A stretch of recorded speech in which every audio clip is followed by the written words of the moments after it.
महबूबा महबूबा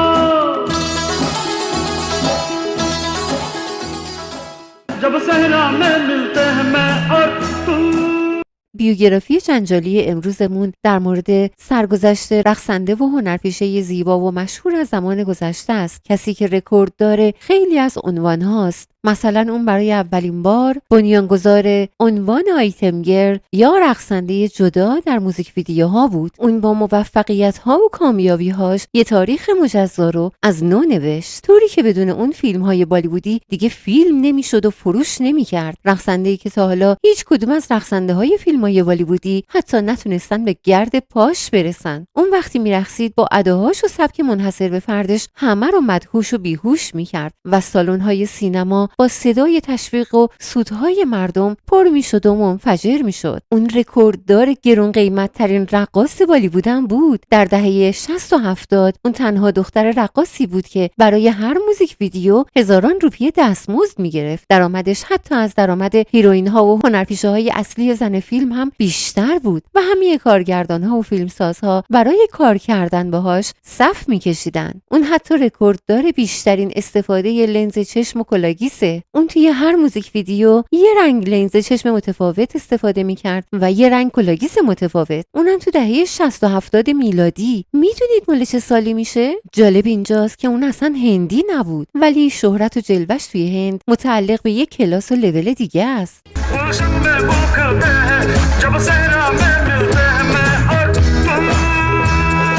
امروز قراره در مورد سوپر دنسر و رقصنده بی حد زیبا و تالنتد و با اعتماد به نفس زمان قدیم یعنی هلن صحبت کنیم که به گلدن گرل یا دختر طلایی بالیوود هم معروفه. بعضی وقتا بهش سمبل سکس میگفتن و بعضی وقتا ملکه رقص. اون توی 19 سالگی به شهرت رسید و اولین انتخاب همه فیلمسازها شد. اصلا هلن اهل کجاست؟ چطور شد که خودش و خانواده‌اش گرفتار جنگ شدن و چطور یه دختر از یه خانواده فقیر به ثروتمندترین و گرونترین رقاص بالیوود تبدیل شد و اونی که ازش سوء استفاده کرد و غارتش کرد و فرار کرد کی بود و چرا این کارو کرد؟ هلن چطور رقاص و آیتم گرل فیلم‌ها و مادر دوم سلمان خان شد و کلی داستان ناگفته دیگه از زندگی جالب و جنجالی هلن که در این ویدیو قراره براتون تعریف کنم. سلام و درود و نماشکار یا نماسته خدمت همه شما دوستان و همراهان عزیزم. خوش اومدید به یه ویدیوی بیوگرافی جنجالی دیگه.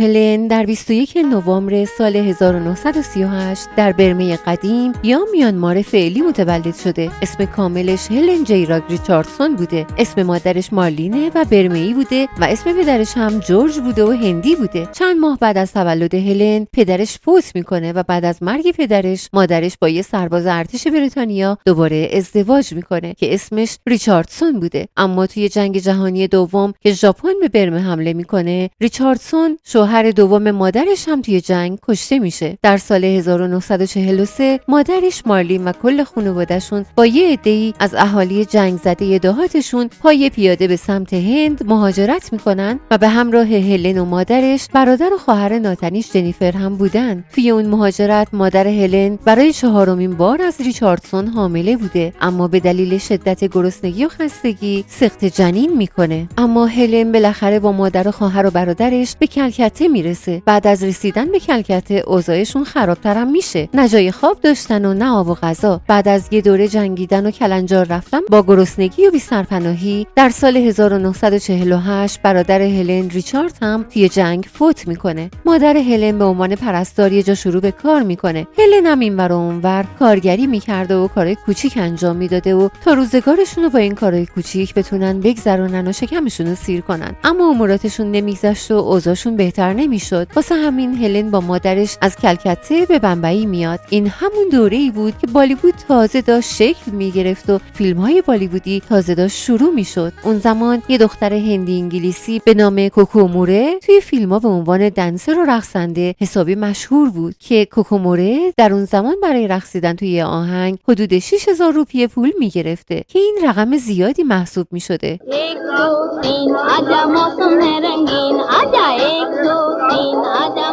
و همچنین اون توی فیلم‌های بالیوودی نفوذ زیادی داشته و کلی آشنا و پارتی داشته. واسه همین مادر هلن پیش کوکوموره میره و به بهونه همشهری بودن و انگلیسی هندی بودن ازش میخواد تا برای دخترش هلن هم توی فیلم‌ها کار پیدا کنه و اونو به فیلمسازا و کارگردانا معرفی کنه. کوکوموره هم قبول میکنه. در اون زمان هلن فقط 13 سالش بود و تا 19 سالگی به یه رقصنده تاپ و تک و مشهور تبدیل میشه. بعد هلن به عنوان بک‌گراند دنسر در کنار کوکوموره کارش رو شروع میکنه. اون در شروع کارش در فیلم‌های آواره عبدالله، شبستان و الف لیلا به عنوان رقصنده گروه کار میکنه و اینطوری میشه که یه دختر جنگ زده‌ای که از برمه فرار کرده بوده وارد بالیوود میشه.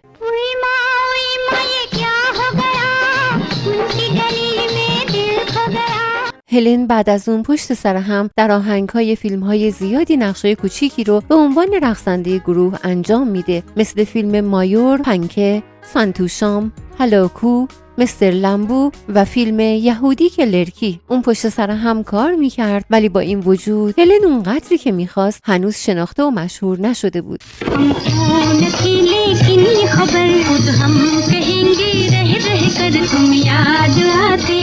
در سال 1958 یه فیلم از کارگردان کیشور کومار به بازار میاد به نام جلتی کا نام گاری که هلن توی این فیلم یه رقص کاباره‌ای انجام میده و این آهنگ اون زمان حسابی هیت و مشهور میشه.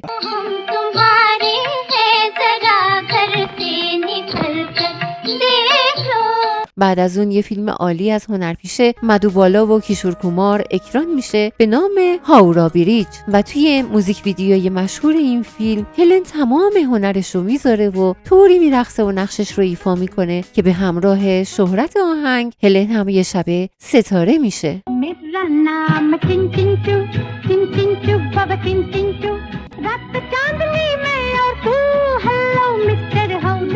این آهنگ اونقدر مشهور میشه که زندگی هلن رو یه شبه از این رو به اون رو میکنه. اون زمان هلن 19 سالش بود و با اداهاش و نزاکتش و رقص پر انرژیش دل همه رو برده بود و کل بالیوود و دیوونه خودش کرده بود و حدود 3 دهه بر بالیوود حکومت میکنه. بعد فیلم دیلیپ کومار به بازار میاد به نام یهودی. توی این فیلم باز هلن به همراه کوکوموره یه رقص کاباره‌ای انجام میده، همون کوکوموره‌ای که یه زمانی برای کار بهش التماس کرده بود، اما این بار این کوکوموره بود که به عنوان رقصنده همراه در کنار هلن کار میکرد. یعنی اینکه هلن از کوکوموره هم جلو زده بود و مافوقش محسوب میشد.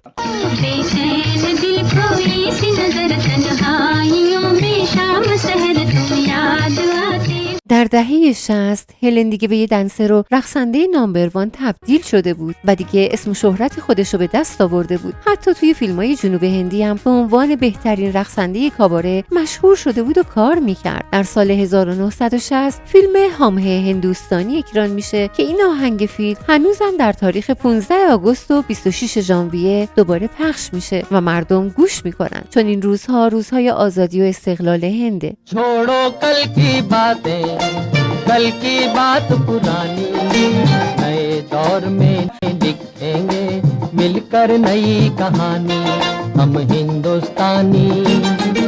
و توی این فیلم هلن نه تنها به عنوان دنسر بلکه به عنوان هنرپیشه دوم زن هم کار کرده. بعد یه فیلم یادگاری از مینا کماری و راج کمار به بازار میاد به نام دل آپنا اور فرید پرایی. توی این فیلم هم هلن یه آیتم سانگ انجام میده.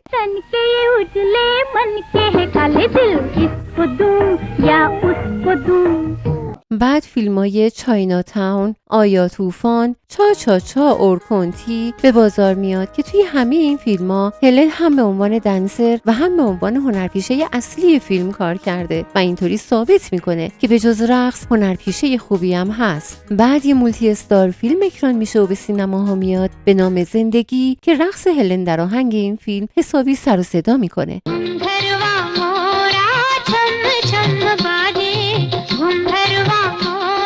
و بعد فیلم گمنام از هنرپیشه مانوج کومار به سینماها میاد که هرچی از قشنگی این فیلم تعریف کنم بازم کمه، یعنی همه چیز این فیلم هیت بود.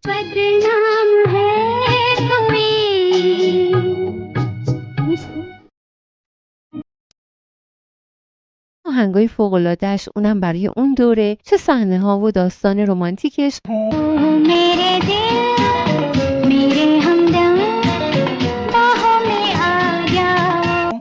حتی سکانس‌های کمدی هنرپیشه محمود و این آهنگ فیلم به همراه محمود رکورد شکن بوده. हंगामा कहाँ भाग रही तू मैं या अल्लाह काले से डर गए क्या हमें काले हैं तो क्या हुआ दिल वाले हैं हमें काले हैं तो क्या हुआ दिल वाले. توی این آهنگم هلن کارش بی‌نظیر بود. در واقع توی این فیلم هلن هم هنرپیشه بود، هم دنسر و رقصنده و هم کمدین. دیگه هلن به یه هنرپیشه حرفه‌ای و صاحب نام تبدیل شده بود که با همه هنرپیشه‌های بزرگ کار کرده بود و بعد در فیلم‌های دستلاک و هوبیگم، جال، جبلتیف، شکار، تلاش هم کار میکنه.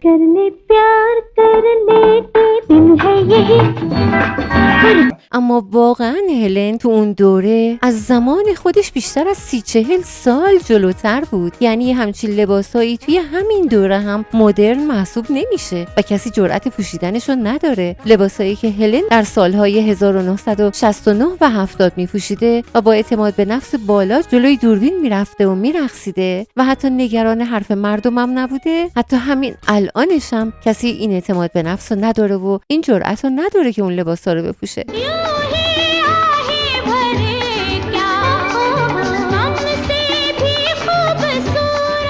البته وقتی کسی از جنگ جون به در برده باشه و نصف خانواده‌اش هم از گرسنگی و بی سرپناهی مرده باشن، دیگه به حرف مردم اهمیت نمیده. مهم اینه که چطور بتونه پول در بیاره و شکم خانواده‌اش رو سیر کنه.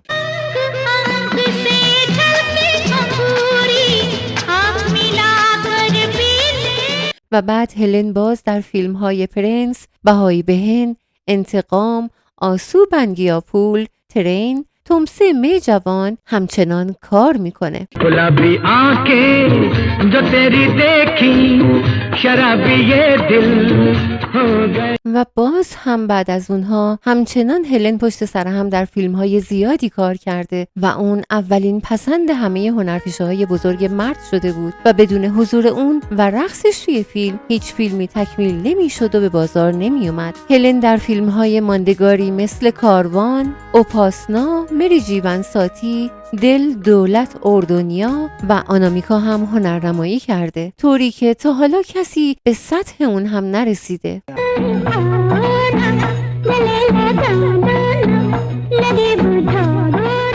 و بالاخره هلن آهنگ ماندگار و فوق‌العاده زیبای محبوبا و محبوبا رو در فیلم بزرگ و جاودانی شعله کار میکنه که من فقط این آهنگو از هلن دیده بودم و میشناختم و از بچگی عاشقش بودم، مخصوصا رقصش و لباسای زرقی برقیش. این آهنگ انقدر مشهور و هیت شد که هنوز هم مردم توی عروسیاشون و مهمونیاشون باهاش میرقصن. این یکی از ماندگارترین و مشهورترین کارهای هلن محسوب میشه.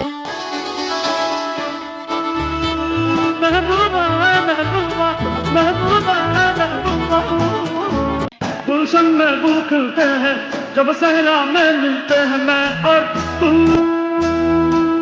بعد از اون به همراه پروین بابی کار میکنه و بعد در فیلم ایمان درم هیروین آمیتا باچان میشه. یعنی اون دیگه هنرپیشه‌ای برای تمام عمر شده بود و با تمام قهرمان‌ها و هنرپیشه‌های بزرگ سینما کار کرده بود، چون اون از 13 سالگی کارش رو شروع کرده بود. از زمان فیلم‌های سیاه‌سفید تا رنگی تا هنرپیشه‌هایی مثل آمیتا باچان اون هنوز هم میدرخشید. انگار از بهترین سالهای جوانیش بهترین استفاده رو کرده بود. و همچنان در فیلم‌های سازش، دان، لهوک دورنگ هم بازی کرده. در فیلم لهوک دورنگ به عنوان هنرپیشه با وینود کاندا کار کرده که جایزه بست ساپورتینگ اکتر رو برای این فیلم دریافت میکنه. اون زمان هلن به یکی از گرونترین هنرپیشه‌های زمان خودش تبدیل شده بود و همچنین ثروتمندترین دنسر و رقصنده هم بود. دقیقاً همون موقع هم بود که لقب گلدن گرل یعنی دختر طلایی بالیوود رو هم بهش داده بودن.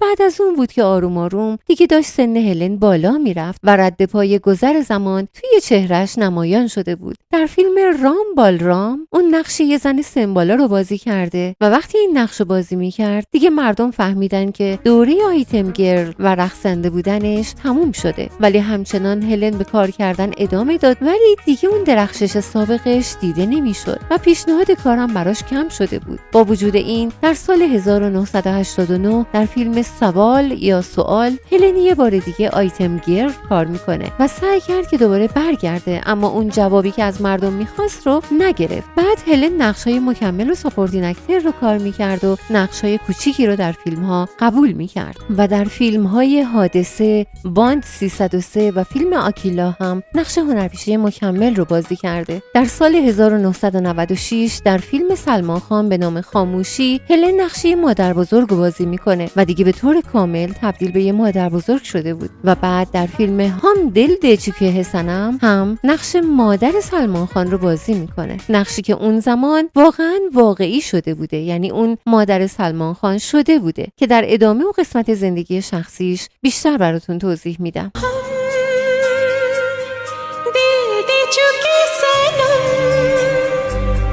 तो लुट गए हम तेरी मोहब्बत में तड़प तड़प के इस दिल से بعد در فیلم محبتین شاهرخ خان هم هلن باز به عنوان نقش مکمل کار کرده و هنوزم اون اعتماد به نفس و بیباکی رو میشد در وجودش دید.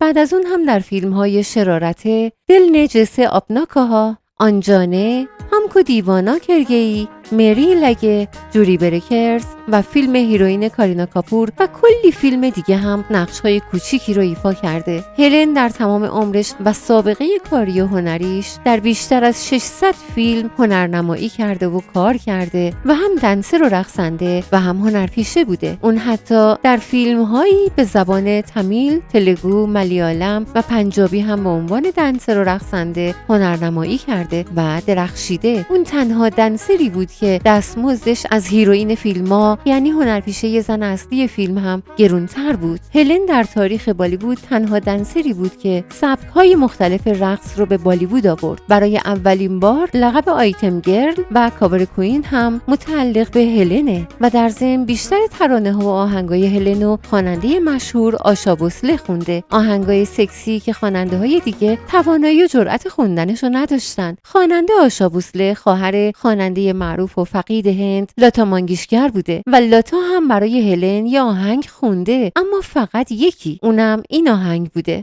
दुनिया में जीना हो तो सुन लो मेरी बात गम छोड़ के मनाओ रंग گفته شده که هلن حتی لباسای خودش رو خودش طراحی و دیزاین می‌کرده. خب دوستان، این بود زندگی هنری و سینمایی هلن. حالا بریم سراغ ماجراهای جنجالی زندگی شخصیش. بعد از اینکه هلن از برمه به هند مهاجرت میکنه به همراه خانواده‌اش، زندگی بسیار سختی داشته، اما از وقتی که هنرپیشه شد دیگه مشکلاتشون حل شد و تونست زندگی راحتی رو برای مادر و خواهر و برادرای ناتنیش فراهم کنه. اما ناگهان باز اتفاقاتی افتاد که دوباره زندگی هلن دستخوش تغییرات شد و همه چی دوباره خراب شد. مادر هلن که قبلا 2 بار ازدواج کرده بود، بعد از اینکه هلن وضع مالیش خوب میشه دوباره عاشق راننده هلن میشه و وقتی هلن متوجه این موضوع میشه خیلی ناراحت و عصبانی میشه و همه تلاششو میکنه تا مادرشو متقاعد کنه که این غلط و اشتباهه و اونو منصرفش کنه، اما مادرش زیر باربرو نبود و قبول نمیکرد. نهایتا یه روز مادر هلن با راننده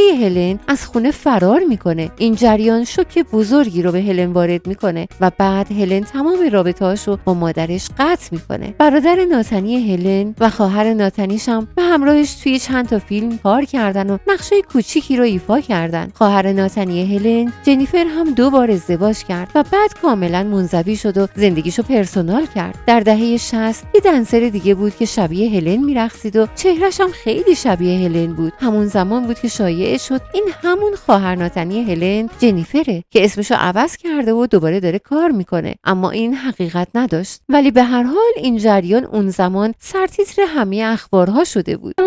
इजाजत तो हम ये सारे जहां से कह दे زمانی که هلن تازه وارد سینما شده بود با یک کارگردان به نام پریم نارایان آرورا وارد رابطه میشه که پریم نارایان آرورا یکی از کارگردان‌های مشهور بالیوود بود و فیلم‌های بی‌نظیر زیادی رو درست کرده بود. همین کارگردان بود که جای هلن رو توی سینما محکم کرد و باعث شهرت و رشدش شد. اون موقع هلن حدود 13-14 سالش بود و پریم آرورا حدود 27 سال ازش بزرگتر بود، ولی باز همون دوتا همدیگر رو دوست داشتن و هلن قبول کرده بود که باهاش زندگی کنه. این رابطه تا 2-3 سال ادامه داشت و بعد در 19 سالگی بالاخره هلن با پرم نارایان ازدواج میکنه، در حالی که پرم تقریبا جای پدرش حساب میشد. ولی باز هم هلن اهمیتی به این موضوع نمیداد و سنش براش مهم نبود و هرچی هم مردم حرف میزدن حرف مردم هم براش مهم نبود، چون از همه چیز مهمترین بود که اون و مادرش و خانواده‌اش دیگه گرسنه و آواره نباشن.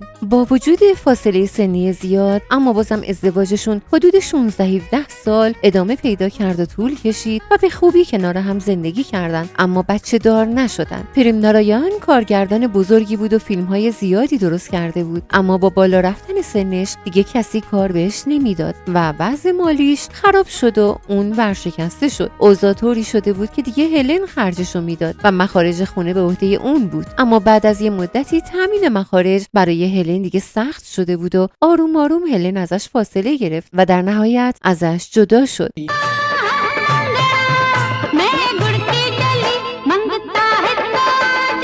هلن هنوزم جوان بود، در حالی که شوهرش دیگه کاملا یه پیرمرد شده بود و مشروب میخورد. زمانی که شوهرش دیگه کار گیرش نمیومد شروع به مشروب خوردن کرده بود و مخارجش حسابی بالا رفته بود. وقتی دیگه هلن به شوهرش پول نمیداد و مخارجش رو تامین نمیکرد، یه روز شوهرش همه طلا و جواهراتش رو و دستبندای گرون قیمتش رو که بهش گهنه میگن رو از خونه هلن میدزده و فرار میکنه. بعد هلن از دیلیپ کومار کمک میخواد و دیلیپ کومارم از یک گنگستر اون زمانه به نام کریم لالا میخواد که شوهرش رو پیدا کنه و طلا و جواهرات هلن رو بهش برگردونه و همینطورم میشه. کریم لالا شوهر هلن رو پیدا میکنه و مجبورش میکنه که هر چی از هلن دزدیده بوده رو بهش برگردونه و پس بده. هلن در سال 1957 با پرم نارایان عروسی میکنه و بعد در سال 1974 در روز تولدش ازش طلاق میگیره.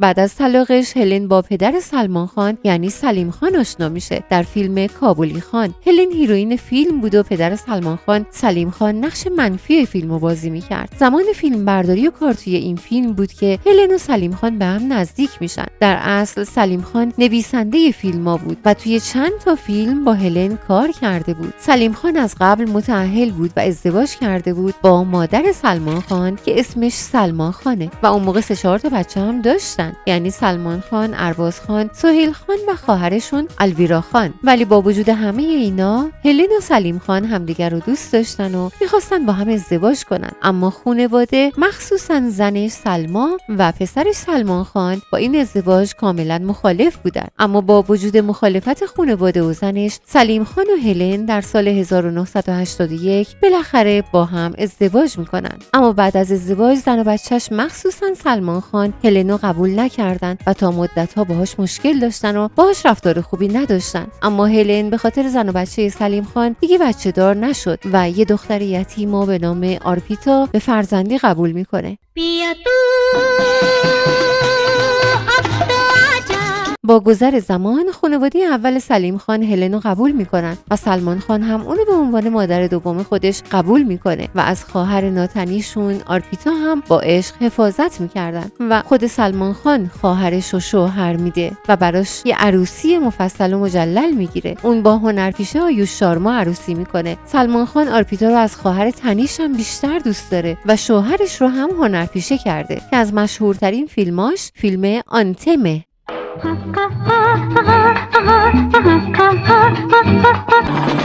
در سال 1999 هلن مشرف به دریافت لایف تایم اچیومنت آوارد میشه و همچنین در سال 2009 هم باز مشرف به دریافت جایزه ملی هند یعنی پادماشری آواردز میشه. کتاب زندگی نامه هلن هم نوشته شده و این کتاب در سال 2007 جایزه بهترین کتاب سینمای هند رو دریافت کرده. هلن در حال حاضر حدود 87 سالشه و در کنار کل خانواده با سلیم خان زندگی خوبی رو داره.